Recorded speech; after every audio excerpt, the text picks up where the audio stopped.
think we're live. All right. I think we're live. All right. So welcome everybody to the very first episode of the podcast portion of Just Vaping. Today we are talking with my cousin about the Suicide Squad. Elvin, introduce yourself. It's your boy. My name is Elvin Zayas. Like you said, I'm his cousin. We just got done watching the Suicide Squad last night, so we wanted to sleep it over, trying to see our thoughts in the morning and so forth. So yeah. So the Suicide Squad was directed by James Gunn. Yep. And it came out last Friday. Yeah, last week Friday. Last week Friday. And then I guess what we'll do is we'll do a non-spoiler version first. Yeah. Just to kind of get our thoughts. Then we'll jump in to the spoiler section. Now, your thoughts, non-spoiler wise. All right. So going into this, obviously, it had a back stigma with the first movie. You know, doing it being all choppy and stuff like that. But but with James Gunn coming on board, if we saw what he did with Guardians of the Galaxy, I was a little bit excited. You know, now.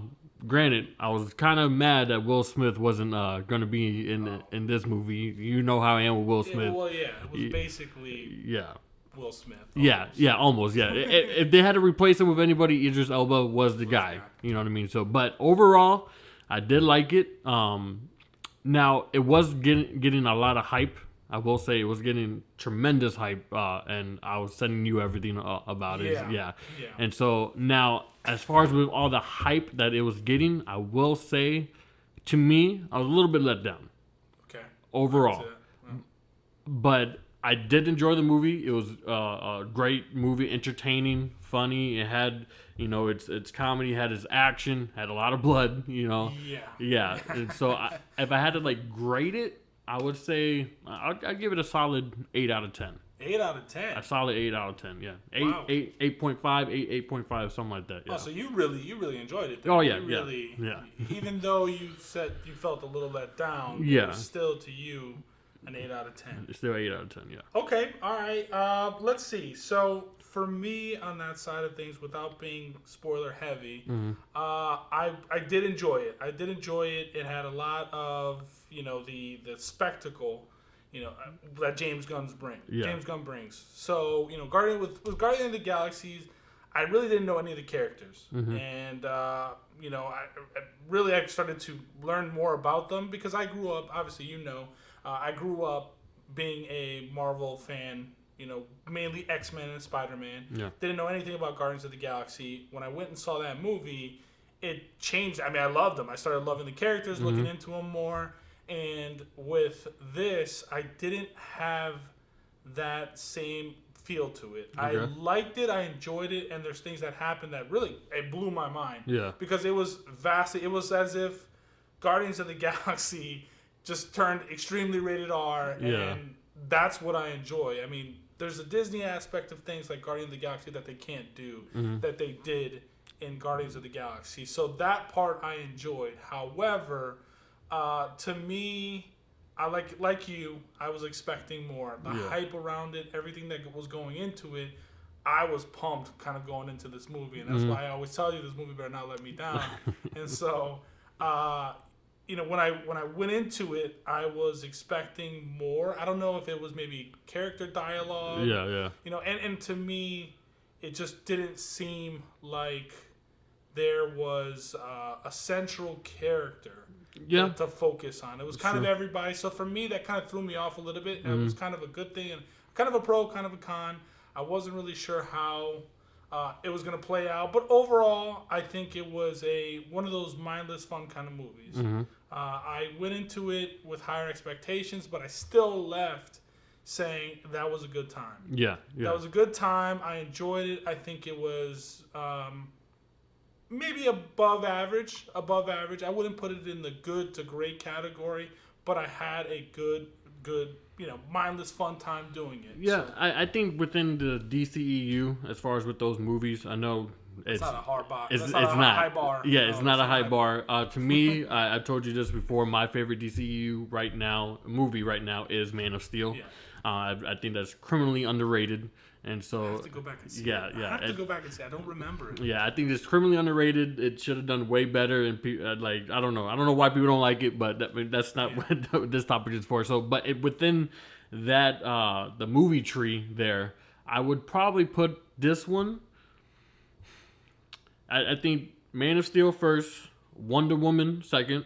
The first one. The first one, yeah. Wonder Woman, not WW84, not Wonder Woman 84. No, that one's on the bottom of the totem pole. So the Man of Steel, the first Wonder Woman. Okay. Now between this Suicide Squad and Shazam. Oh. Yes. Oh, Shazam. Yeah. Okay. I'm having trouble putting 3 and 4. You know what I mean? So like, but that's kind of where it racks up. I'm not counting Justice League, Zack Snyder's Justice League, because that was just. I love the movie. I thought it was a masterpiece, but it's kind of hard to tie that in. Yeah, it's not official. It's not official, exactly. So it's discounting that. Okay. So yeah. So and it would be in that order. Okay. Now, now talking about it a little bit more, I forgot to mention as far as with the movie. Again, it's not spoilers, but some of the things that James Gunn did that he brought as far as cinematography wise, I thought it was really good as far as tastefulness. There's a couple, like the one scene with Harley Quinn. It's not a spoiler, but when she's has her own spotlight, killing these dudes and stuff like that. Just the artistry of it, I like that aspect because it kind of showcased Harley. You know what I mean? Yeah. So like just different stuff that he did with the camera work. Like even with there's a very small detailed thing with Killer Shark. And his whole thing is, he's just a mindless monster type of thing. But he still shows emotion. And so there's this one scene in the movie. Again, it's not a spoiler or anything like that. But there's this one scene to where he sees, or as they're driving, he sees like this couple like hanging out, showing companionship to each other. And it just kind of zooms in on him. But you feel the pain of Killer Shark. I know most movies, when they have an ensemble of characters like this, they like to dive into each person's backstory. Where James Gunn, all he did with certain characters, where it's just a single shot, and you're like, okay, I get him. You feel it. You know what I mean? So yeah, with just that aspect of it, like you said, it wasn't centered around just one particular character, but some of the stuff he did, as far as explaining the backstories, it wasn't fully drawn out. It was just, here you go. Yeah. You know what I mean? So I did like that aspect, and then one thing that was a little, as far as character wise, was a little bit let down for me was Harley Quinn. Okay. All right. Okay. So we'll jump into that in spoilers. Okay. We'll jump into that in spoilers. All right. Before we end this portion of the non-spoiler talk, I would say it is a 7 out of 10. 7 out of 10. A 7 out of 10. A good time. You'll enjoy going. I guess going to the theater. If you did, we did. Yeah. We did the IMAX experience. We loved the whole thing. But if you're watching it at home, I think it is still a good watch. Mm-hmm. It's enjoyable. It's mindless fun. You're not going to get anything in depth, like in terms of character-wise. No. Yeah, you're not going to get that. You're just going to get something that's just explosions, gore, and really stuff that I enjoy. Bloodbath, Yeah, big bloodbaths and stuff, which is something that we really, outside of Deadpool, we don't really see. No. We don't really see much in comic book movies. So it's refreshing. It's different, especially in the DCEU. Yeah. Now, just to elaborate on your point a little bit further, where I put this in the DCEU, I mean, because like I said, I feel like I'm a harsher critic when it comes to the DCEU. I mean, really, I'm not, coming to Marvel, even I'm not a big fan of those movies. But I think for DCEU, I'm going to include the Zack Snyder set, even though it wasn't official. I'm just, in terms of movies that they just have, I'm going to put the Suicide Squad probably, I'm going to put it at number 2. Number 2. Even though because remember I said their movies to me, and of course I don't remember Man of Steel. Okay. So maybe this will be revised in the future if I go back and watch Man of Steel and really like it. But I think, to me, Zack Snyder's Justice League is the best DCEU movie. Yeah. That has come out. I agree. It just changed everything. Yep. In terms of character depth and all that, and I think this one, because I did enjoy. I thought it was okay with the original Wonder Woman. It was good, but it wasn't anything mind blowing. It didn't do anything different in terms of superhero movies. Okay. It was an alright movie. It was a good watch, but I think this was more fun. Okay. Suicide Squad was more fun. I sat there. There was just so much CGI and all that, and just the action. It kept me engaged throughout I think probably 2 hours, 2.5 hours. Yeah. It kept me engaged the entire time. So where Wonder Woman, I could go to the bathroom 10 minutes, come back, and I feel like I didn't miss anything. Okay. So I'm gonna rank it number 2. I'm gonna give it a 7 out of 10, and I think that hopefully James Gunn comes back. He's definitely coming back. I hope he does come back and does something else, because the DCEU movies need help. Absolutely. They need help bad because Marvel is crushing it when it comes to that. And I think this is the first time that DC has come up with something that almost is its own product, but is at the level of where Marvel's at. Yeah, I agree. And I think that they know that this is probably a cash cow waiting to happen. This was the best move that they had, and they played that card, and it led to something that I think is fun, enjoyable, and it makes you want to see another one. But we'll see, because I don't even know what's next coming up on the DCU's. I know they have Black Adam. Yeah. They have the Flash coming out. Okay.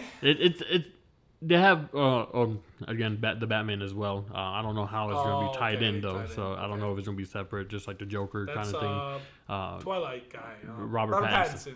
Come on, don't disrespect him like that, dog. That's all I know. Bro. Yeah, but that's all I know. Yeah, bro. So they have a lot of projects coming up, but not a lot of faith within the projects. Now, as far as fan wise, you know what I mean.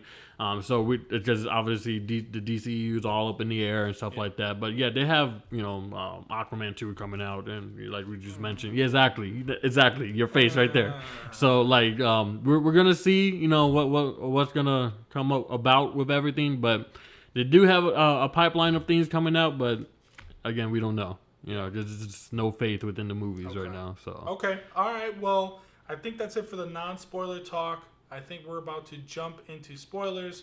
So you gave it an 8 out of 10. 8 out of 10. Yeah. I gave it a 7 out of 10. We both enjoyed it, had a good time. If you guys are looking to see this movie and you haven't seen it yet, definitely go and watch it. It is a good watch. It is a fun watch. I don't know if you'd have your kids watch. Absolutely not. Do not want your kids watching this. I don't even know if you want your parents watching this. Really. Yeah, I think if you have a teenager, they can handle it. But like a young kid, this is probably not the comic book movie for them. Yeah. Because you might be a little turned off by the blood and gore. Exactly. If you have a kid that likes that kind of stuff, by all means. But I think overall, check it out, enjoy it, and we'll see you guys on the next HBO one. Max. HBO Max. Free on HBO Max if you have it. All right. Thank you guys, and we'll see you guys in the next one. All right, we're all set. Okay, so now, everybody, we are in the spoilers section. So if you're here, just make sure that you are okay and comfortable with knowing everything about the movie. Yeah. So I guess I guess we didn't do the non-spoilers, but the synopsis of the movie, it's a search and destroy mission. Pretty much, yeah. It's pretty much search and destroy. They are now going to this Jotunheim. Yeah. Jotunheim to destroy this project for the U.S. government. And just like the original Suicide Squad movie, they're put a chip is put in their head. Mm-hmm. If they go off mission, they get blown up. They get killed. And so the movie starts off super intense. Mm-hmm. It starts off with this mission. It introduces the characters, kind of like the Suicide Squad. Yeah. In almost that same fashion. But it's rather quick. It's only like 5-10 minutes. Like the characters are, because there's just so many of them. There's like 10 characters that the movie starts off with, and you're introduced to them in like 5 seconds. It's just like this guy. Some of the ones from the Suicide Squad movie, and majority of them are brand new. Yeah, the majority of them are brand new. It's like 5 to 10 minutes. You're introduced to everybody, and then you're kind of told the mission. It's to search and destroy. They have to go to this thing, but they land on the beach. Mm-hmm. They land on the beach, or they jump off a plane. Jump off a plane to the beach, yeah. And then we learn that Weasel can't swim. Nope. Weasel can't swim, who is actually... I gotta admit, I laughed. I laughed just seeing the character, the way they did him in terms of CGI. It was goofy, real crazy, real funny. And I loved it. Yeah. I loved it. I was somehow laughing because he has no words. He doesn't say anything. Nope. He just makes sounds the entire time. But I think it's like with the eyes and the way he walks, like kind of like a goofy walk. Mm-hmm. It was hilarious. It was hilarious. I enjoyed it. And then he dies immediately. Yeah. It kind of sets the tone. Yeah, it's the very first thing they do. For real. The very first thing they do in the mission, it sets the tone. He drowns. He's dead. Yep. And then the team moves on. The team moves on to this beachhead where we're kind of, I mean, we do get to see the characters, which is like Pete Davidson, Jai Courtney from the original Suicide Squad. Yep. And then Harley Quinn. Yeah. Harley was Margot the other Robbie. one. Yep. Margot Robbie. So as far as in the original cast, they brought back Jai Courtney was Boomerang. Yeah. Harley Quinn, Rick Flag.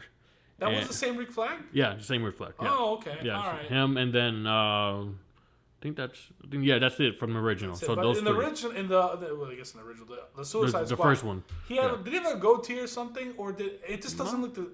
For some reason I thought it was a different person cast. No. Oh, okay, so it's the same Rick Flag. Yeah, so they brought those three back into this one, and then a bunch of other characters, new ones.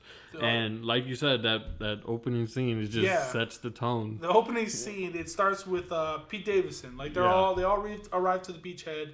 Pete Davidson gets out of cover, and then he basically starts talking to the. At first, we think it's the forest, and the way I thought of it was like, oh, he's trying to show the guys like, hey guys, no one's here. Yeah. Like, look, we're all pretending, or we're all undercover. We're acting all that, and then we find out that he ended up selling out the entire team. He somehow got in touch with this government, which is the Corto Maltese. Yeah. Corto Maltese government, and they set up a big ambush, and he's basically saying, hey, look guys, don't worry, I know, hey, I'm the one that talked to you. And immediately we hear a gunshot and his face explodes. His face explodes, and you see the inside of the face. That threw me off. I wasn't expecting that. That was like Saving Private Ryan. Like when I saw that, I was like, whoa. And I remember I looked at you, it was like my face was shocked because I knew there was going to be blood and guts, but I didn't expect like a face exploding like up close into the screen. And he's dead. He's dead right off the bat. And then we just start, then the action starts happening. We see like Harley Quinn and all that, and she's doing crazy stuff. But then it just, like, we see them in their heroic moment. They're like, they finally realize that they're pinned down. There's like hundreds of soldiers all around them.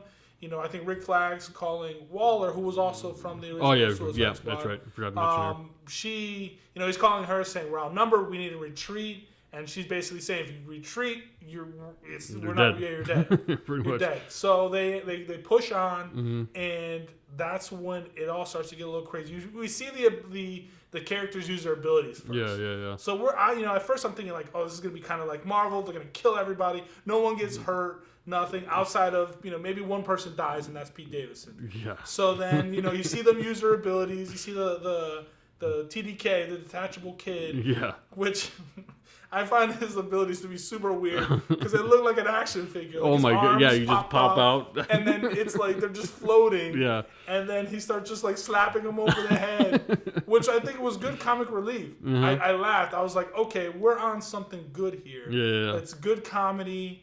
It is because I think it's Harley Quinn that's like his superpower is detaching himself. Yeah. So then he just like starts slapping them, which I thought was good comic relief. And then it starts showing all the characters use their abilities. I think that I don't even remember the orange character's name, the strong woman. I don't remember. Yeah, I don't remember her name. It was so quick. Yeah. But she like jumps on the helicopter that's shooting at them, and everything starts going crazy. But then things start going really wrong, and like it flips the script. And then all of a sudden we start seeing all the characters that we're introduced to, or at least most of the characters from what we know at the time, is that most of the characters get slaughtered. Oh my god. They start dying left and right, and we just start seeing them get shot by the bullets, blown on fire, And Jai Courtney, who I am not a big fan of. I told you, anything Jai Courtney touches, it turns to the worst franchise ever. Yeah. So I'm not a big Jai Courtney fan. So I'm not gonna lie. When he died, I was like, thank God. No, see, I told you this last night after the movie. Like, I'm not a Jai Courtney fan as well, but in this role, I think he plays it well. Like, he's perfect for the role. But just because I think the Boomerang is Australian, whatever, and then just so I don't even know. I think Jai Courtney is Australian as well. I'm not entirely sure, but with the heavy accent and him just being wild and bananas and stuff like that, I think he does perfect for the role. And it's not a leading role; it's a supporting character. You know what I mean? So like, I thought it was just perfect for him. But when he dies in this movie, I'm like, okay, I wasn't expecting that because he's a part of the original cast. You know what I mean? And so like, I thought he was gonna have another big role in the movie. You know, so when James Gunn decides and. We're going to get into it later, but James Gunn takes a whole lot of different steps that you don't expect. You know what I mean? And so when he dies in this movie, and it being the opening scene as well, I'm like, okay, what are we in for? You know, because I don't even know anymore. You know, so that right there definitely officially set the tone for me for the rest of the movie. Because he got chopped up by the helicopter. Caught on fire, chopped up at the helicopter, and then he dies smiling, which is on brand for that character. But I was like, yo, what just happened? You know? Oh, it was insane. I mean, but I enjoyed it in a weird way. I was like, good, because I think a lot of times movies don't take that risks. They like to keep the people that we know in plot armor. When we look at something like, and it still pisses me off so much, but Game of Thrones. Okay. You look at Game of Thrones and that last season where it was like all our favorite characters in this crazy battle, and like all the ones that we liked survived, and it was like millions of the I forgot what they're White Walkers, millions of White Walkers, and they're killing everybody. And, but they don't kill the people that we have grown to know throughout the last, the 8 seasons that it was on. And it was like, it cheapened it. Yeah. It cheapened it. And so I thought characters like Boomerang were somehow going to survive. But they don't. They don't. Everybody just kind of 3/4 of the team gets massacred on that beachhead. And it was so much fun. It was so much fun. It was so enjoyable because it threw me off. And I was like, okay, now we got something here. Like, James Gunn wasn't afraid to take risks. He wasn't afraid to, hold on to people. He changed everything. Like, right off the bat, like 20 minutes in, this is a whole new story. Just hearing you say that, just the title alone with the movie, it's called The Suicide Squad, and James Gunn shows why it's called The Suicide Squad. Just to put it point blank, you know what I mean? Yep. And then we get, and I don't remember his name, but it's the person that starts swimming away. I don't remember Michael his name. Rooker, but the actor, but I don't remember the character's name because we really don't get introduced to him outside of like the first 10 seconds of the movie. Barely anything, but he goes off. He gets scared. And he gets scared. He all the bullets and everything. He starts swimming away, and that's when we see Waller kind of show that has the implant in his head, and she's basically blows him up. Basically blows him up. He's dead. It's like a slaughter on the beach. The only ones that are left on that beachhead are Harley Quinn, Rick Flag. Everyone else dies. The throwing of the spear guy, he dies pretty quick by bullet fire. And then it shows us the other aspect. So it's like a two-team approach. So we see that team get slaughtered on the beachhead. We're on the other team. We're getting most of the other side of the Suicide Squad that arrives to nothing. Like, no one's there. They get there. They're like, but they see the action of the other beachhead going off. Yeah. So I thought right then and there they were going to like flank them, come behind, kill everybody, but they don't. They kind of just go off, and we see that Harley and Rick are captured. Yeah. Harley and Rick are captured, but we kind of follow that new squad, which is King Shark. It is Killer Shark. Killer Shark. Yeah. Killer Shark. Okay, Killer Shark.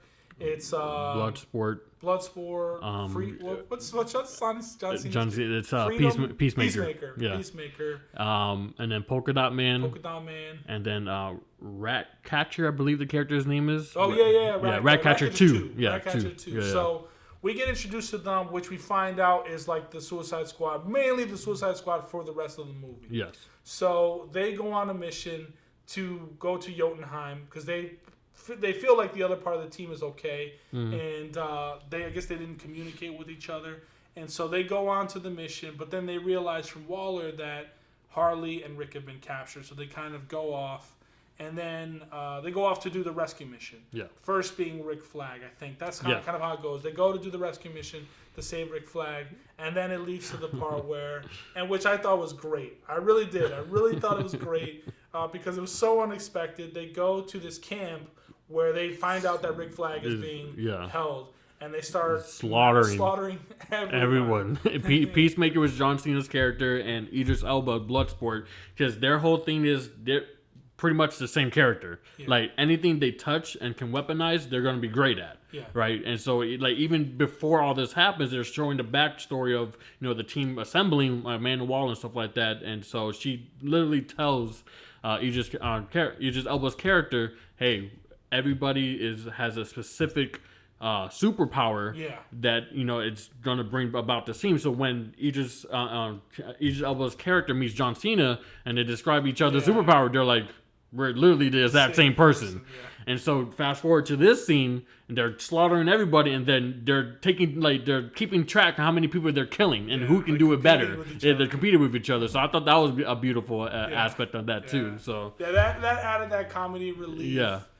To the scene, but they're making it look easy. They're like, we're trained killers. We're just making everybody, they're killing him like nothing. They're just kind of making it almost like an art. They're making it fancy. They're doing all kinds of kills. He does like the over the shoulder, like shot and kill, and they're kind of like bragging to each other as they're doing it, which I thought was cool in and of itself because they massacre this entire camp, and then they get to finally where Rick Flag is. Yeah. And they open it up, and they're so confused because chilling. He's just chilling there, sipping tea. Yeah, sipping tea. And then, which I thought was hilarious, is when they ask, like, what's going on here? He's like, oh, this is the leader of the rebel forces of the government we're trying to overthrow. And their faces are priceless. She's like, why wasn't I alerted that you guys are here? And they're like, we didn't see anybody. So they just massacred the entire Rebel Forces camp. And then she realizes that everybody was killed, and they show like her almost like panicking because everybody is dead, and the whole plan to overthrow the government was slaughtered by the team that was supposed to help them. Which was hilarious. It was hilarious. It threw me off. I wasn't expecting that. I was expecting the usual prisoner of war. They save him, all that. So that was good. That was good. And I think it flashes back to where Harley goes right after that. Yeah, so she gets captured, but not to be a prisoner. She gets captured to pretty much romance the king or whatever. The president. And so he ends up wanting to marry her. Yeah. And you get a completely different completely different aspect on her end, where she's treated like a queen pretty much. Yeah. And this is like a political statement just to combine the US and them type of thing, and because the people of the country hate the president. Yeah. And so he's thinking because Harley Quinn is who she is, hey, let me get with her. Let's get married type thing, so that way he can look more favorably with the people of the country. I guess the U.S. government, they're against the U.S. government. Yes. And since she is like a rebel in the U.S. government, that he wants that to show like, hey, look, I'm married to someone who's also a rebel. Exactly. So they go through with that, but even there's a twist, right? And so they have their love scene there. At first I thought it was like a dream. Yeah, exactly. It looks like a dream. That the cinematography they mentioned earlier, you're seeing like all these rainbows and birds. And all that, and she's so happy. Exactly. And I was like, something feels off here. I feel like something's about to happen. Something's gonna crazy happen, and then so then he starts to explain his plan to Harley and how they're conducting experiments over in Jotunheim and stuff like that. And so he's basically saying, look, we're doing these tests on anybody and everybody, from men, women, and children, just to see if they die, they die. And then right there, it sets off Harley. Because ever since her with the Joker, she's always, and quote unquote, she's always said, all right, if I see any red flags, I'm going to put an end to it. Yeah. And so right after he says his plan, you hear a gunshot. Yeah, I jumped. Yeah. I jumped. Totally unexpected. Yeah. And the dude just dies. Harley just straight up shot him in the chest. Yeah. And she said, I saw a red flag and I have to kill you. Yeah. So It definitely made me jump the whole scene. But then we see the Harley that like we were expecting. Yeah. She completely flips on him, does a complete 180, and then kills him. We see him die, and then now she gets captured now. Now she's being captured. She's been put in prison. But then we saw a little bit early in the movie that he has like a main general, like his general that eventually now he said like he's gonna take over. Yeah. And he is more ruthless. He's more ruthless. He like basically takes Harley to get interrogated about the rest of the team, so that he can, I guess, essentially kill the rest of the team. Yep. So then I think that's when we get taken to see like Harley get interrogated, but we also see the team going on the mission. Yes. Yeah, we're going on the mission. They do all kinds of. They get to, I think, the city. Is that the next part of the? I'm trying to remember kind of the. So Red Flag finds out that Harley Quinn's been taken as prisoner, and so and originally they get the Red Flag and they want to go to Jotunheim to finish out the mission, but then Red Flag finds out that Harley's been taken by the government, and so he changes it up and say, hey, we got to he changes the plan.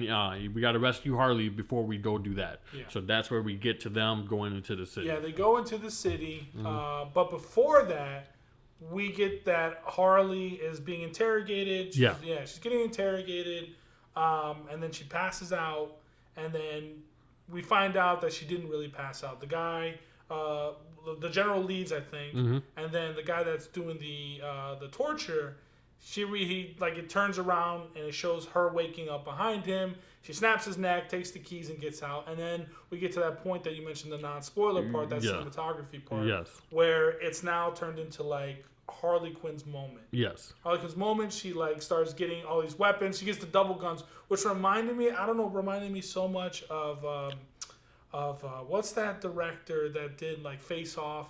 I used to love him so much. I can't remember his name. Yeah, I can't remember his name. But he was known for doing stuff like the double guns. Yeah. And like the spinning around. Because he did like Mission Impossible 2 or 3. And I used to love him. And I'm completely blanking out. But like that's what like immediately I thought of. Like you always, because in his movies you always saw like the doves raising up, and they got like the double guns. It was super dramatic. Yeah. But then that's what happens. Harley gets hold of 2 guns, and she starts like in a rotunda, like starts doing like the 360 spinning and shooting everybody. And it was completely just like his type of movies, like a Face Off. But then she's massacring like this whole entire army, it's like security force that's in this mansion, and she starts murdering everybody. And then she starts going to like hand-to-hand combat and like which was weird. I don't even know what it was. I think it was a jail cell, but for some reason there was like bars on each side. I don't know if it was like a storage or jail cell or whatever it was.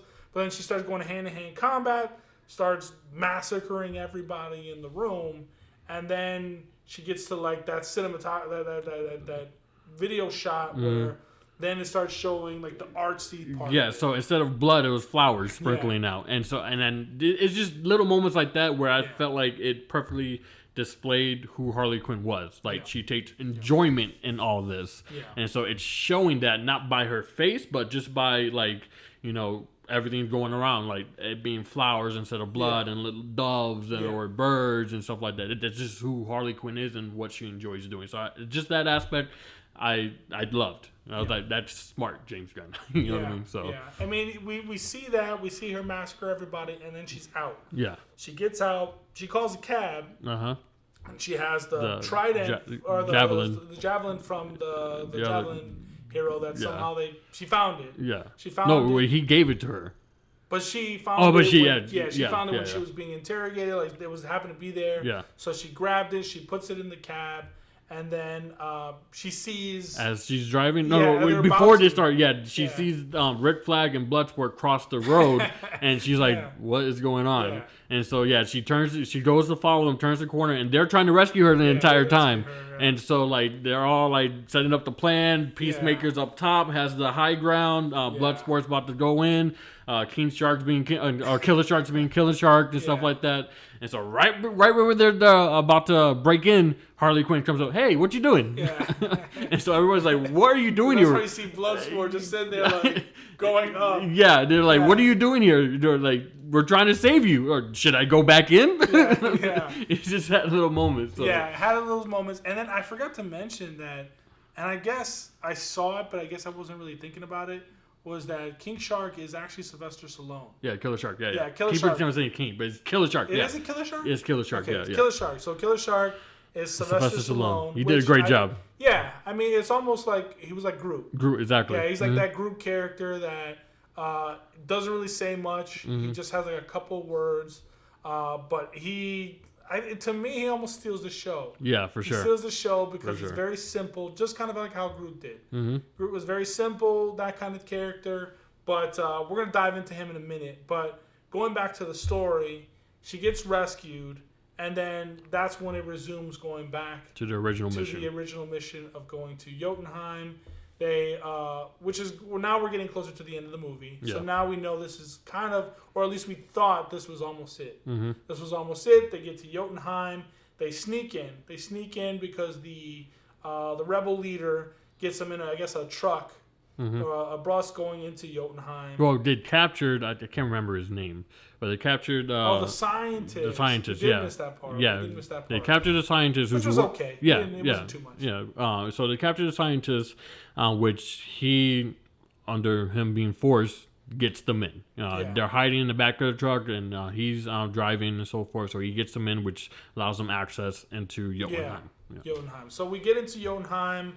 They basically, in the beginning, they kill the initial security to get in, but then they realize like more reinforcements are coming. Yeah. The alarm goes off. They get inside. They shut off like this big blast door, and then they set up all the C4 and everything to blow up Jotunheim. And then we see like a split. We see a split amongst like there's one team that goes up to the upper levels of the big old building to set up all of the explosives, while the second team. The second team is supposed to be Red Flag and the Rat Catcher 2. Yeah, and so they go down with the scientists to the monster, or I don't know how you would call it. It's called Project Starfish. Starfish. Yeah, that's the official name for it. So they go down to get the records and stuff like that. But the other team is supposed to go up, set the explosives and so forth. So when they go down, Peacemaker follows them. Yeah. But what they learned was like I said earlier, they've been experimenting on people, and the big baddie for all those comic book nerds and DC nerds is Starro. And I was telling you before, I mean, I don't know too much about Starro. I don't know the backstory. Well, I know a little bit about the backstory. It's just alien creature. Yeah. All right. And his power is just to possess the consciousness of people, basically control them. And how I was introduced to him is like I told you last night after the movie was I want to say it was either I know more like Batman Beyond, that cartoon series, which I love. If you guys haven't watched it, go watch it. It's great. Yeah. Terry McGinnis, right? And one of the episodes, Starro captures Superman. And everybody's old now. Superman's old, Batman, Bruce Wayne's old. That's why Batman Beyond, Terry McGinnis, he comes up to help Batman, whatever. But Starro catches Superman because Superman actually captured Starro because Superman has an aquarium of different creatures in the galaxy. So Starro happens to be one of them. He breaks out, captures Superman, and then from there they fight Superman. Try to get him back and stuff like that. So that's how I was introduced to Starro. So going into this movie, knowing Starro was going to be in it, I was kind of excited for it. I just like the character a little bit. So that's where they see Starro. They see hundreds of people already being tested on, captured by Starro, being controlled by Starro. So how Starro communicates, it's from them. From the people as a crowd, as a group. That's how he communicates to everybody else. Because he shoots these little mini Starros into their face, and then it basically takes over them. Yes, exactly. So and then so they go from there, and then Rick Flag sees the hard drive, and he doesn't know that the U.S. government has been working with them on this project, Project Starfish. And so he gets that understanding, which I want to shout out Viola Davis on this. She plays an excellent Amanda Waller. Yeah. I don't see how anybody else can play Amanda Waller. Yeah, now we're kind of used to her because we saw her in the other movies. Yeah, well, so just her acting ability in general. I love anything Viola Davis is in. I just love her as an actress. And and she somewhat a villain in this movie. I mean, overall, she's kind of like that, I'm going to do the mission type of thing. But the way she played the character in this movie was just like, yo, you're like the villain, you know what I mean? And so, and she was hard-nosed, and she actually had Peacemaker as a double agent. Because the whole thing was, if they find that hard drive, was not for it to be released to the public, so they, everybody knows what's going on. Yeah. And so when Rick Flag finds that out, Peacemaker's there to intercept it, and so then we get that whole thing. Yeah. So what are your thoughts on that? Well, I thought it was good. I thought it was good because we see like that dynamic of like right and wrong. Yeah. We get that dynamic of right and wrong. Do we do the right thing? But then, of course, there's Peacemaker, who's like all about the mission. Whatever it takes for freedom to prosper, he will do. And he even says it earlier in the movie, like women, children, kids, whatever it takes to get there. Whoever I got to kill, I will kill as long as we have to make peace. So that's where we get to that point where he realizes that it's going to destabilize everything. All U.S. interests, there's going to be conflict if that video is released. So we get to that point where now it's almost that square off time. It's that square off between Rick Flag and Peacemaker, and they get to this big old fight, and then because it's not that long. It's not that long of a fight. We think that Rick Flag is going to win. Well, I'm thinking in the fight is Peacemaker's going to understand. Yeah. You know what I mean? But he doesn't. No. He's like, focus, mission, that's it, whatever it takes. Yeah, and so it, again, talking about James Gunn, takes a turn where you don't expect what's going to happen, right? Yeah. And thank God this is a spoiler section, right? So in the fight, Peacemaker kills Rick Flag. Yeah. And that hit me hard because Rick Flag, if you're going to consider anybody a central character with just these two movies, it's Rick Flag. Yeah. So the leader, exactly. So with him being killed off, I'm like, James Gunn, what are you doing? Yeah. At least save him. You know what I mean? But he kills him off. I'm in shambles. I'm like, yo, he really just got killed. I was the exact opposite because for me, Rick Flag didn't do anything. Rick Flag, for me, I get it. He was the leader, the coordinator and stuff, but to me, he's just a soldier. Yeah. He's just a soldier. Even though we got to learn a little bit more about him, I really didn't care for him at all in the original Suicide Squad because his story, you don't really get introduced to much other than he loves the main bad girl, the bad character. So for me, it just didn't do much. He's just a good soldier, good soldier.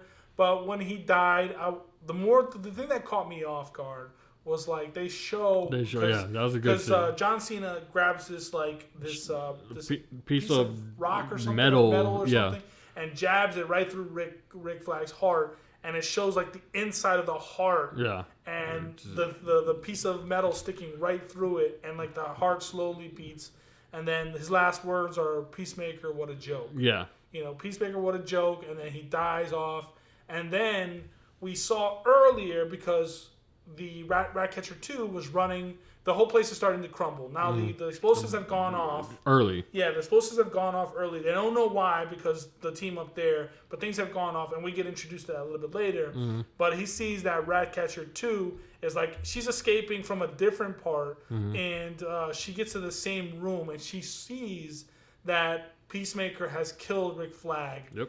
And then because she also wants to do the right thing. And the hard drive's right in between. Yeah, the hard drive's kind of right in between them. And he looks at her, and he's like, basically like, don't do it. Yeah. Don't do it, because you kind of see what happens here. I'm going to kill you. I'm going to kill you. But then she grabs it and starts running. And so now it's like a chase. He's chasing after her to kill her, to make sure that no one knows, and then kind of essentially keep it a secret from the rest of the team, and to lie and to basically hold it for himself and destroy it. But then we get flashback to the other part of the team. Yeah, man. What their it says job like was 8 minutes earlier. Yeah. It does like a flashback, and then now we get to see what happened with the other part of the team as they went up. Yeah. They go in and to like I think it's like the office area. They're setting up the explosives. They on go each level. Yeah, on each level, and then they go into an office area where we're introduced to more people. They do more kills, and then we see, which to me another part is another character that steals the show to me, and I don't know why I enjoyed him. Polka Dot Man. Yeah, they played him well. Polka Dot Man was oddly funny. Yeah. He was oddly funny. He's an oddly he's just a weird character, and I always tell you, like, I kind of laugh at weird things because he's just socially awkward. He's socially awkward, but we find out that the only thing that drives him is, like, I'm assuming his hate for his mom. Yeah. The hate for his mom, and so it's a weird thing to motivate and then character. just to explain that a little bit, because his mom was doing experiments on her kids. Okay, gotcha. She was trying to make them superheroes. Oh, that's right. Yes. That's right. And so some of his siblings have died off, and then like I think it was just him and a brother or a sister or something like that. Someone survived. But at the very end, he was the only one to survive that. So that's why he hates his mom. That's why. Okay, that's why he hates his mom. Yeah. So we see him. We saw him a little bit earlier using his abilities, but essentially it's like a virus. So he's got to expel the polka dots. It's an interdimensional virus. Yeah, that's what he says. Yeah, exactly, an interdimensional virus. But he has to expel them in order to kind of return back to normal form because it grows with time. Like you start seeing it throughout the movie. His face gets deformed until he either throws it up or shoots it out. Yeah, he says he has to do it twice a day, or essentially he'll die. Yeah, essentially he'll die. So we see him do his move thing, which after, I mean, really we get a little comic relief beforehand, which is pretty good.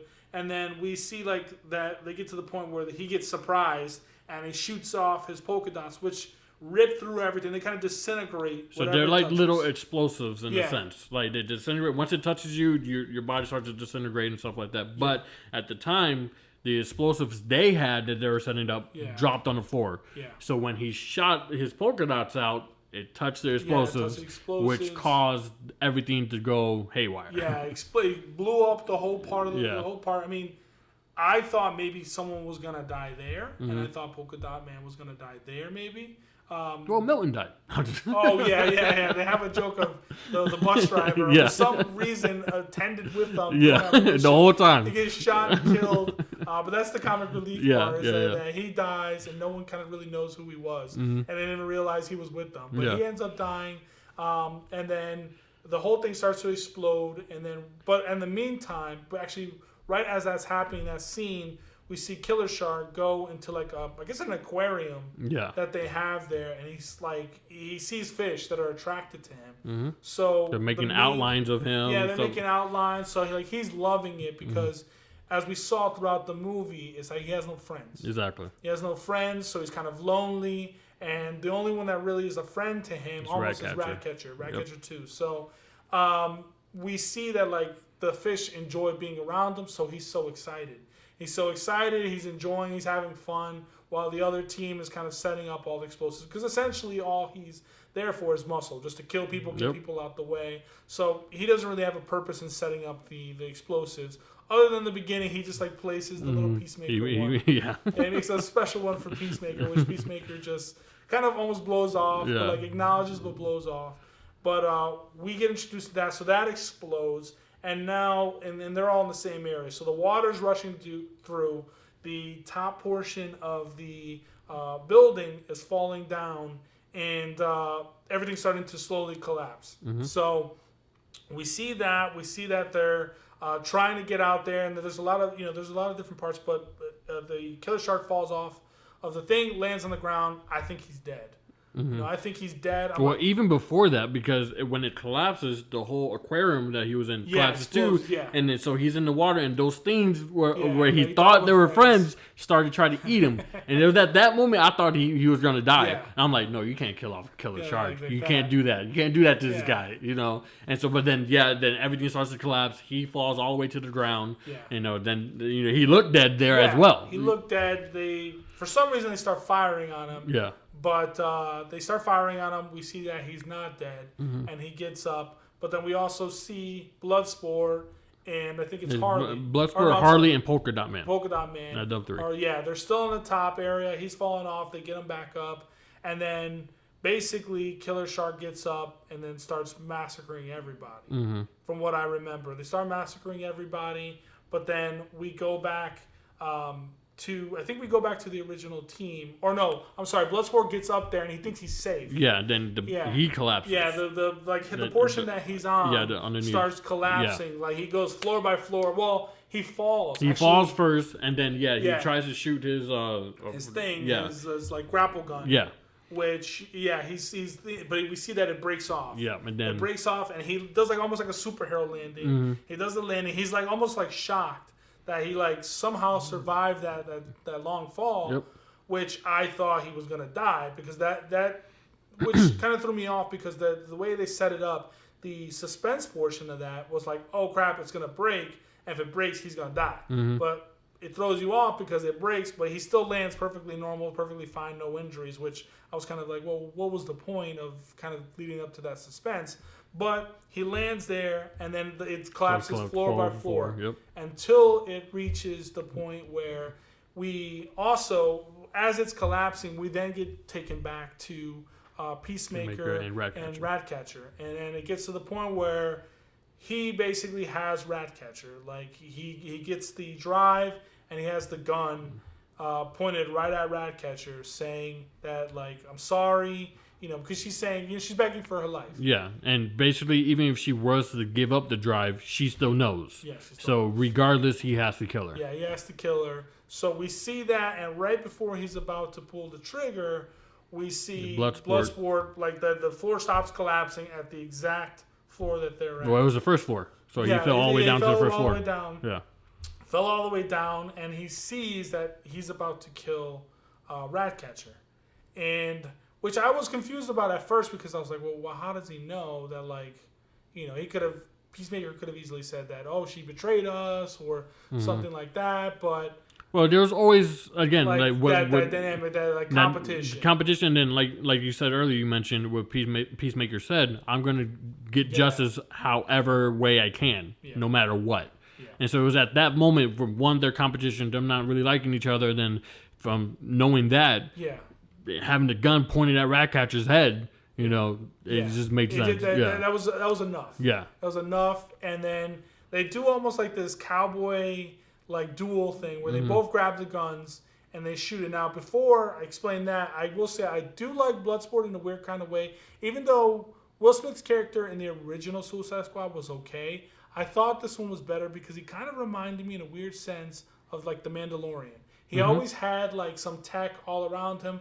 I feel like... Well, remember, Deathshot is strictly really only guns. Yeah. He's just extremely accurate, does not miss, and he can hit the same point no matter what. Whereas Bloodsport, again, I don't know too much about him, but he just has a myriad of different weapons on him. You know what I mean? So that's the part where I liked, that I thought was a little bit different, because the rest of the character, the motivations of Bloodsport, were almost super similar. Pretty much exactly, Yeah, it was like the daughter aspect. If you don't do this, we're going to affect your daughter. Yeah. So that was kind of his motivation for joining the team.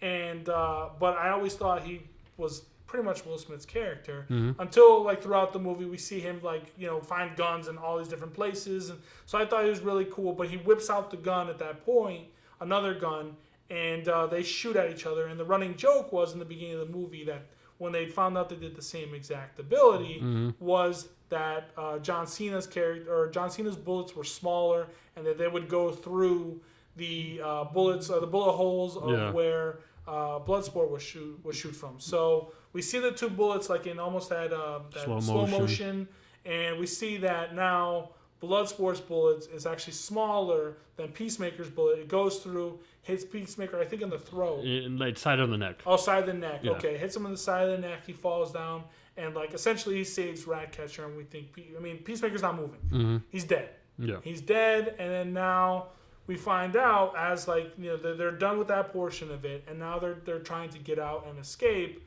But now, as the building's collapsing, we find out that Starro is introduced. Yeah. He's released. He's breaking out as everything's crumbling in. So he breaks out, and then now we have, and what they introduced, Starro the Conqueror, and it shows us that like this is now the main bad guy. This is the main bad guy, and everybody's kind of staring at him because we really don't know what he does. And then we get introduced to that portion where he, out of his side, he shoots off like hundreds and hundreds of little Starros, and they start dive bombing onto the army that's out there, and they start taking over everybody. And they think everybody's killed. Yeah. They thought everybody was dead, and then we realize they come up like zombies. They come up like zombies. They start, basically talking. Starro's talking through them, and then they start killing off all of the.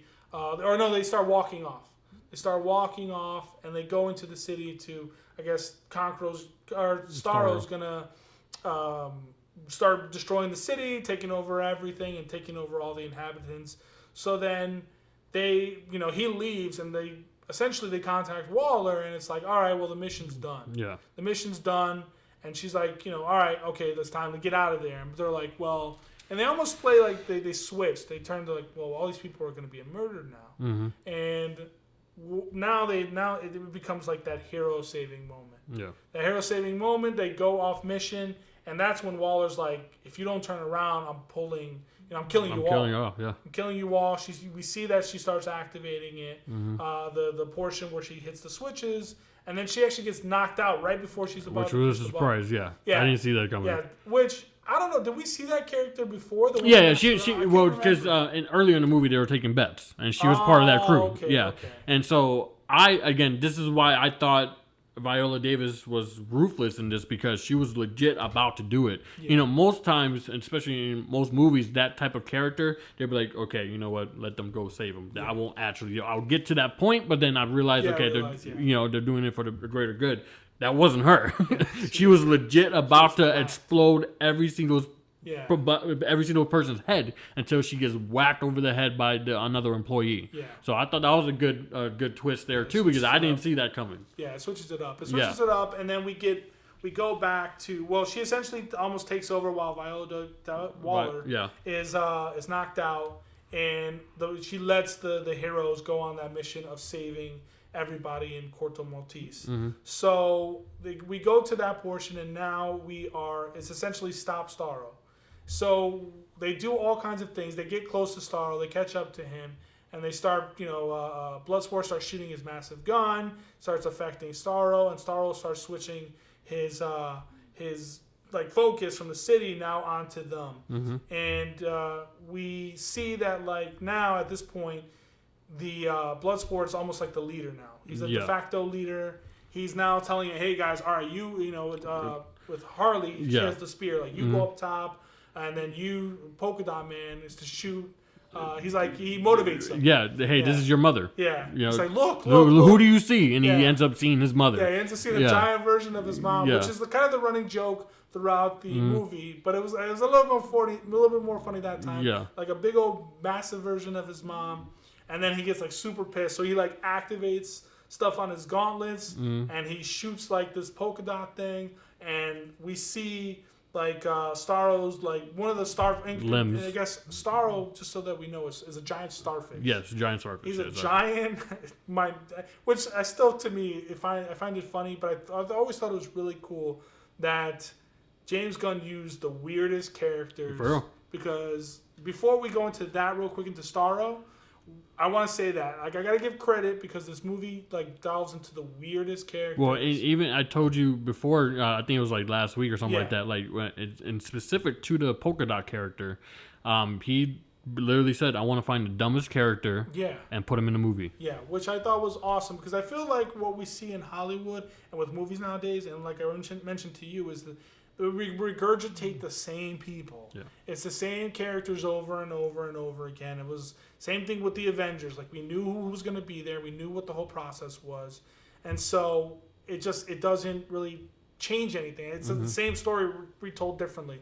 So that was the plus part about this. And then before we move on to, again, I want to give credit to James Gunn and his cinematography, because in that moment with Bloodsport, and I told you this last night, when he was barking out all the orders, he did something. I don't know. It's just something like in that type of scene I haven't seen before in regards to the camera work. Yeah. And so it's like a panning shot, and Bloodsport is still, like I said, barking orders. He's still in frame, but you see every time he's talking to a specific character, giving them the orders, they're doing that task while he's still talking to them, while the camera's still on them. So I just thought that little tidbit, I love that part. Yeah. So and then we get, obviously taken back to Polka Dot Man. He affects Starro. Yeah, he does. Through one of the starfish legs. Yeah. And we see that Starro is like, now he gets out of almost that social awkward moment, and he's like so pumped up because he did like this massive. He says, "I'm a superhero now." Yeah, I'm a superhero now, and then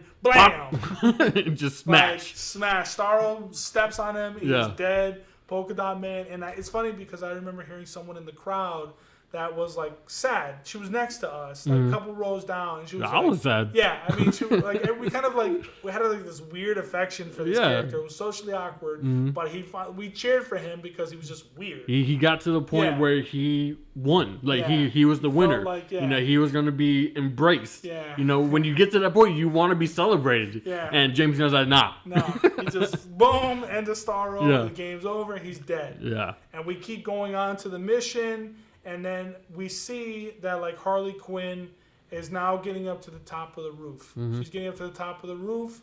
Starro is affected because Ratcatcher does her ability, which is to call upon all of the rats. She turns on her little. I always look at it like an old PlayStation, like the PlayStation 4. Yeah, like with the wands. Wands. Yeah. Yeah, she has like a PlayStation 4 wand that turns on, and it calls all the rats of Corto Maltese to start to invade Starro, which they see is. Essentially, calling all the rats, and they're starting to slowly eat them. And then he also tells King Shark, nom nom. And so that's all King Shark needs to know that, I can eat this. So he jumps up there. So he's getting attacked by multiple angles, and he's slowly starting to get eaten alive. And that's when we see Harley get to the top of the roof, and she runs, and then with the javelin of, I think the character's name was Javelin. It might have been. Yeah, it could have. We didn't see him very often, but... with the javelin, she jumps through and pierces through the eye of Starro, and then goes in through Starro. And now we see the rats are like taking over everything. And the rats come inside and essentially eat Starro from within. They kill off Starro, and then all of Starro's like minion army that he has, they all basically. I don't know if they survive.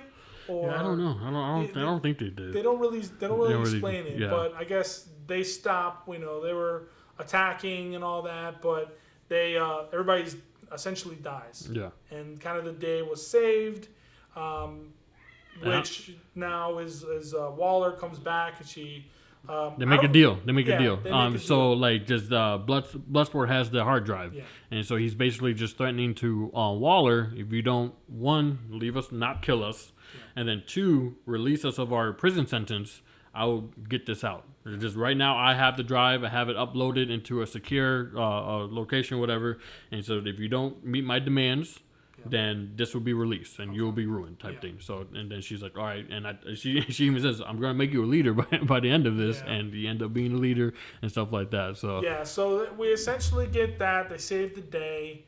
And then how does it go from there? I don't know. That was...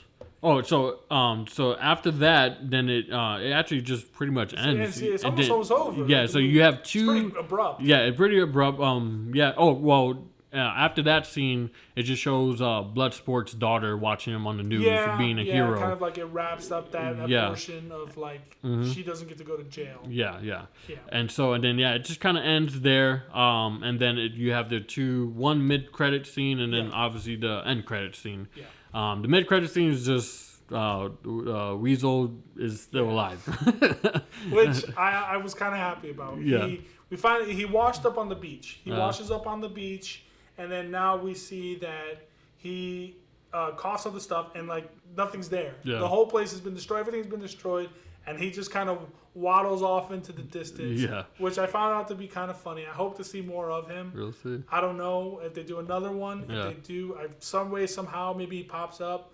And just for Weasel's character, it just sums it up perfectly with that scene in the helicopter. In the very beginning is Rick Flag saying, just they're wondering what he is. Yeah. Is he? They're calling him a werewolf. They're calling him a dog. They don't know what he is. So Rick Flag steps in. He's like, guys, he's a weasel. And so Pete Davidson's character is freaking out. Like, you got to be sitting next to this thing, a werewolf, whatever. So Rick Flag's like, this is a weasel. He's harmless. Yeah. Although he did eat 27 children, he's still harmless. So that's basically Weasel's character in a nutshell. Weasel's character. And, we see in the mid-credit screen the scene that he goes off. We don't know what happens to him, but we just know that he's alive. Mm-hmm. And then that's it for that portion. Then we get to the very end, where we get to the last credit scene, which I'm surprised most people left the theater. Everybody left. It was just me, you, and I think that's it. Maybe like one other person that knew that there was a post-credit scene, and which I think sets it up for, which I hear is they're doing a Peacemaker show? Yeah, Peacemaker show. So, but just to point that out, point one thing out too, when it comes to DC movies, there's really no end credits. They never do, yeah. And so that's probably what the stigma, Marvel that's probably what the stigma was. That's probably why people left, because they normally don't do end credit scenes with DC movies. Gotcha. Okay. Christopher Nolan kind of set that precedent when he was doing the Dark Knight trilogy, because Christopher Nolan hates end credit scenes. Yeah, post credit scenes. So it's just kind of ever since then, DC really has never done so. I think Shazam has one where they introduced Superman, but it's just like the top portion. I remember. Yeah, but I think maybe that's the only movie. Maybe I'm as far as the DCEU, I could be wrong, but that's the only one I recall. Okay. But yeah, so we get to this one. It's Peacemaker in a hospital. Yeah, and he's still alive. Yeah. And I don't even know why I didn't think about this, because I knew like their WB is planning on having a Peacemaker show. I remember hearing something about it, but I didn't really. It's in the works, and I didn't put the two and two together. But yeah, it's him in the hospital and he's still alive.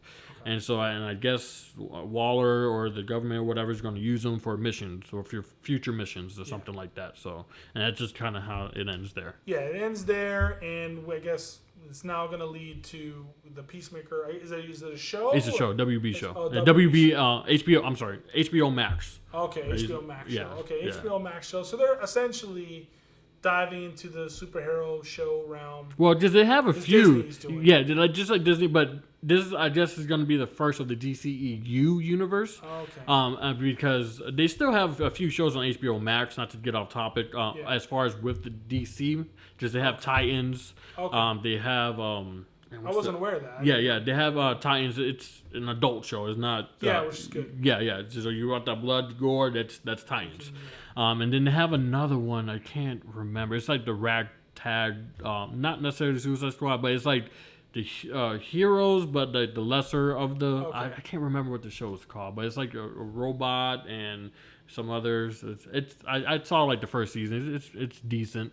It's so good you don't remember it. Yeah, you can't. Well, I haven't seen it in a long time. Okay. Yeah, I haven't seen it in a long time. So I just it's escaping me right now. Yeah. Okay. Yeah. So it's good. It's planning on going to other stuff. Tie-ins to now. Spin-offs and stuff like that.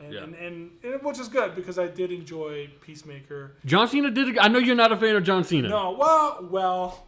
You're not a fan of John Cena. I do like John Cena. Okay. There was a movie I told you about when he first started acting. It was like a sniper movie. He was actually pretty decent in that. The only thing, and maybe I'll do a separate review on this. It's Fast 9. Fast 9. But he wasn't that bad in that movie, though. Maybe. He was. You have to exclude him from that movie. Okay, the movie Fast 9 overall is terrible. Trash. Is hot garbage. Okay. But his character in the movie was good. Maybe that movie it made me so mad. I understand. Me so mad. I understand. I'm just saying. I'm not the biggest Fast person because I'm kind of like an old head that's like, you remember the first one, but I don't know. Maybe because the whole movie just made me so mad that maybe I included him, even though he was a part of it. I included him with everybody else. But I hated everything. So you definitely need to do a review because I already see the anger spewing out of your ears and stuff like that. So we'll save that. Okay. You have to save that your opinions on that for a different right. review because you're very passionate about very that. passionate about that movie. But with John Cena as a whole, I think he's good. I think he's a good actor, better than what I thought he would be. He's definitely improved tremendously in his acting ability. Better than what I thought he would be. He kind of followed the shadow of what The Rock did, Dwayne Johnson, and he has good comedic timing. Yeah, because he also did a movie with Tina Fey and Amy Poehler where he's like a drug dealer, but it was a comedy. I forgot what the movie was, but he played like a real quick role, and that's the first time second time I saw him, and he actually he made me laugh. He made me laugh because he looks like he's just having a good time within that role, and he's kind of joking and messing around. But he's dead serious. Like, he has a very funny face. Yeah. And because when he's like serious, it's like so chiseled, but he's saying funny stuff. Yeah, well, even in this movie when they were doing the briefing, and he's jotting down notes and stuff like that. He's those Starfish. I forgot what the line is exactly, but he's like Starfish is a slang word for a butthole. Think there's any connection? Just like comedic talking like serious. that. Yeah, dead serious. Yeah, so he has that timing. He has that timing. He is enjoyable to watch. So I think this is gonna be something that I'd probably tune into because I am interested to kind of see where Peacemaker goes because they did so much with him. He was a good guy turned bad guy. And so I'm kind of seeing where he... Well, I don't even know if he turned bad guy because that was his mission the entire time. Yeah, but in the movie, in terms of the Suicide Squad... As you're watching, it turns him into like a mini evil person very quickly. And then now we kind of see, is he kind of in that gray area? Is he traditionally a good guy or is he like an anti-villain? I think, to me, I don't know anything about the character. Me neither. But, just from watching this movie, he's more like a anti-villain. Yeah, he's like an anti-villain. Or anti-hero. Anti-hero, where we aren't really sure. He's kind of in that gray area. But I'm interested. I'm interested to see where it goes.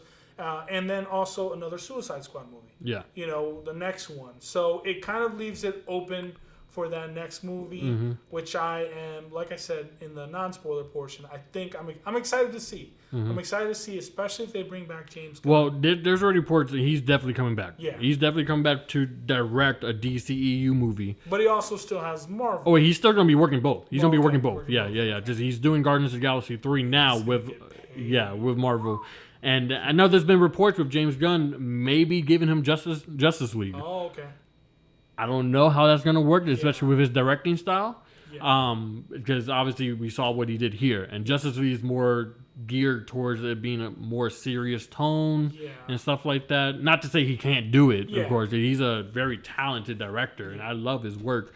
But WB is giving him free reins, as you saw with this movie. Yeah. So this was the DCEU's equivalent to Deadpool. Yeah, he's very interested in the Superman character. He loves Henry Cavill or Cavill. I always say Cavill. Cavill. He loves Henry Cavill, which I love Henry.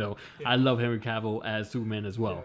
And then there's a little backstory with Bloodsport putting Superman in the ICU with a kryptonite bullet. Yeah. So maybe just a little tidbit. Not many people know this, but it was an idea and theory thrown out before making this Suicide Squad movie that making a this movie potentially being them versus Superman. Oh, okay. That was an idea that was thrown out before actually this movie was actually made. Okay. And so maybe he does that. I mean, I don't see how they can do it with Superman being this powerful being and then them just being them. But I mean, it'd be interesting. Yeah. You know what I mean? Yeah. No, it will be interesting. I'm really interested to see where he goes. This is the first time, to be honest with you, I'm really ever interested in a DC property. Yeah. I really didn't care much about any of the Superman movies. They were okay. Maybe, like I said, I'll go back and see Man of Steel, see if it's worth it. But the rest of the movies just don't do anything for me. I mean, Wonder Woman, okay. 1984 was garbage. It was like I told you the other day. It was like my brain was getting dragged through mud at a very slow pace, and it was a drag. It was a setback. It was definitely a setback. which worries me because, like I told you, that director's also doing a Star Wars movie, Rogue Squadron, which is like my near and dear, close to my heart, my nerd heart. So I'm scared, but that property, the Wonder Woman property, is kind of like up in the air because Wonder Woman 84 wasn't so great. So they have a lot of misses, and I feel like this and maybe the Zack Snyder Justice League were really the only real hits outside of, because Man of Steel is debatable. People hate it, people like it. So, but consensus-wise, people liked Justice League and they liked... The Snyder Cut. Yeah, the Snyder Cut. Yeah, not the... whatever. Josh Whedon cut. Oh, gosh. Yeah, that was... You want to talk about garbage. Yeah, that is the bottom. That's where they started at the bottom and it could only go up. Yeah. That was in a league of its own. But now this is the only property along with the Justice League that I'm kind of like, all right, I'm not sold, but I've somewhat bought in. Interested to see what happens next, because the ones that you mentioned earlier, I'll be honest, I'm not really excited about. Yeah. Aquaman 2, Jason Momoa just doesn't do it for me. In terms of acting wise, he's okay. He's a decent actor. Decent actor. He's just fun to watch. This is what it is. Just doesn't really in terms of me getting invested. Yeah. I'm not excited for it. If it comes on the TV, I'll watch it. If I have nothing else better to do. But I'm not. I know you will because you're like a DC fan at heart. I'm gonna watch it regardless. Yeah, you're a DC fan at heart. I'm a Marvel fan at heart. And, because that's my preference, even though their movies are kind of meh, but I prefer to see their movies because I'm familiar. I grew up collecting their comic books, whereas I think you were more attached to Superman and Batman. Batman 100%. Superman, those were more. Well, because my top, let's say 5 comic book characters, not just one genre, has always been Batman first, Spider-Man, Superman, Wolverine. All right, and then I'll probably have to, for my 5th one, Flash. Really? Yeah, I love the Flash. Really? I love the Flash. Yeah. So you've seen it. Oh, well, I guess another topic, but you've seen the show. The show to me is just it's painstaking. Another topic. It started off great. Yeah. The show started off beautiful. I loved it, and I forgot what season. I'm caught up. I'm still watching it, but I think maybe the last 2 seasons, maybe 3. Yeah, it's just. Yeah. So so the DCEU, I think, has now its kind of foundation. Well, because they did a soft reboot of it. Yeah. After the Justice League, after the Josh Whedon, the actual Justice League, they did a soft reboot. So that's why you saw a turn in tone when it came to Aquaman. I think Aquaman I forgot which one came first, Shazam or Aquaman. I think it was Aquaman. Yeah. But that's where the change of tone came into play because people were complaining because of Zack Snyder's style that it was too dark, right? And it was too heavy, too dark, and stuff like that. So they did a soft reboot, which is why we got the Aquaman and how that tone was with that movie. And then you saw Shazam, and then 1984, Wonder Woman 1984, and so they kind of take a different approach to stylistic wise and stuff like that. So. Well. I think, to me, even though those came out during that soft reboot, they still kind of almost felt very formulaic. That superhero formula where I feel like this has taken its own path with the blood, the gore, the cinematics. Absolutely, 100%. You haven't, like you said, we haven't seen this other than Deadpool. DC, It's just comic in general. Yeah, it's the DC versions of Deadpool. Yeah. And but I'm interested. I'm interested to see where this goes, and I think that's why also that factored into my 7 out of 10. Rating earlier because I think it's above average in the sense that I'm interested to see if he elaborates on maybe these we get new characters but elaborates on the ones that survived this one, and so we start to become more attached like how Marvel did with the Avengers. So when Endgame came around and people started dying, people were affected, people were pissed, we got that emotion out of that, and I feel like in the next movie or the movie after, if they kill someone like King Shark, people are going to be pissed. People are going to be, and that's where I'm excited about it. And I can safely say, through all the DC movies, they could have died and I could have cared less. Yeah. Wonder Woman could have died in 1984 and I could have cared less. The characters, you just don't. I didn't have an investment in them. And oddly enough, the weirdest, dumbest characters that he pulled out DC's been are the ones I care about the most. Yeah. I care about, like, if Ben Affleck's Batman died, I probably wouldn't care. Don't disrespect Ben Affleck's Batman, dog. That's a whole nother topic in general. Yeah, but I never got that emotion. The only connection that I've got out of the DCEU, like I did with the Suicide Squad, oddly enough, in terms of just character connection, was the Christopher Nolan Batmans.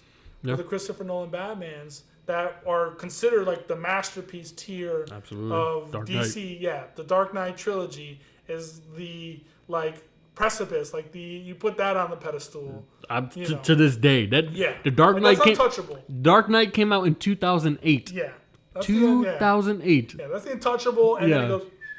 And then we start the DC EU and the rest of the movies.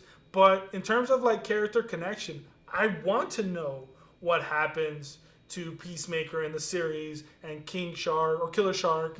I want to know what happens with them because James Gunn did a masterful job of me actually caring in an odd way. Like you said, they didn't really concentrate on the characters, but they had these little mini moments. They had these little mini moments where you almost connect with Killer Shark because he's so lonely. You feel sad for him. You have these little mini moments so that now I'm kind of what happens next with Killer Shark? Does he ever find a true friend or odd, weird, stupid things like that? But I'm invested in it. I'm invested in it, and I want to see what happens next. And I think that's what played into the 7 out of 10 because in terms of the movie, it was a decent watch. It was a decent watch. But in terms of the character, I'm kind of interested. Yeah. Harley Quinn, we know what we're getting. I was so disappointed with her. Yeah, we know what we're getting with certain characters. I think when it comes to Harley Quinn, I think what ruined it for me was Birds of Prey.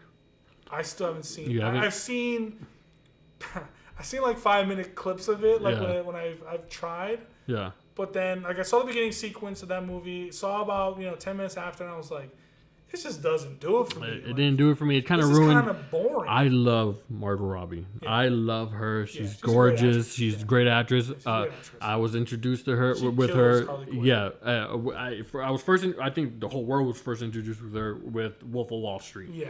And I absolutely adored her in that movie. Yeah. And then when she was picked to do Harley Quinn, I'm like, she already knows how to do the. Just I love the accent. Yeah. I'm an accent guy, especially with that New York and type of accent, bro.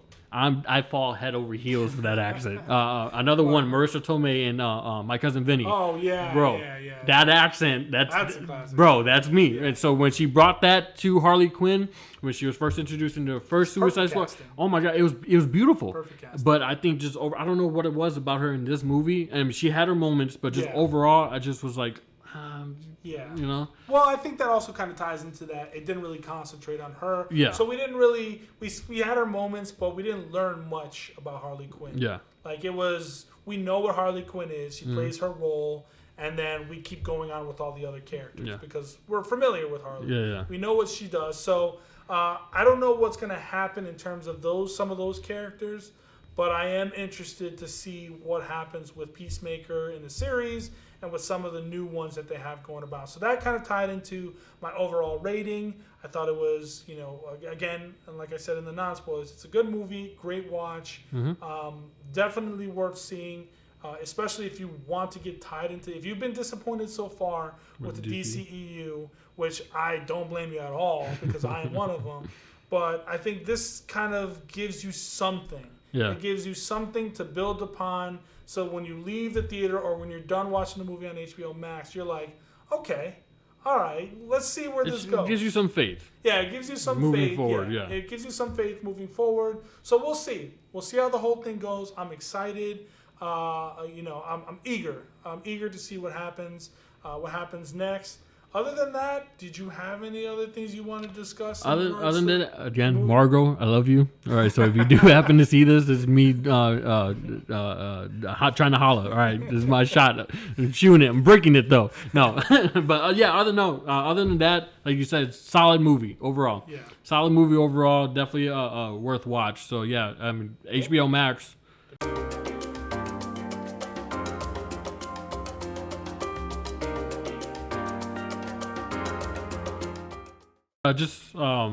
Overall, It's a very solid movie, and guys, if you do want to watch on HBO Max, it's only going to be there for a month, so Oh, is it? Yeah, just with the whole release same day. Yeah. As far as with the when it comes to theaters, it's only for a month. Oh, yeah, okay. and they're just doing it for the year. Yeah. So you have that for a month. Obviously, it'll come back down the road. Yeah, eventually down the road. But if you want to catch it now, it's probably going to be a few more weeks before it goes away. 3 weeks. Yeah, about 3 weeks left on HBO Max. Yeah. So, but by the time I probably edit and finish this video, by 2 weeks. Yeah.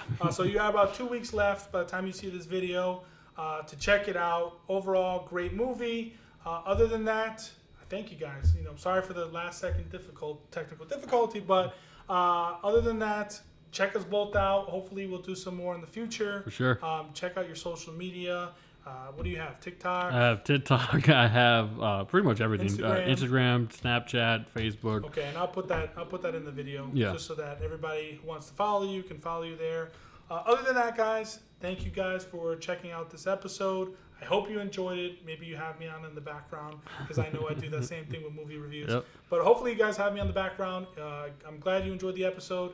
Thanks again, and we'll see you guys later. Peace. Peace.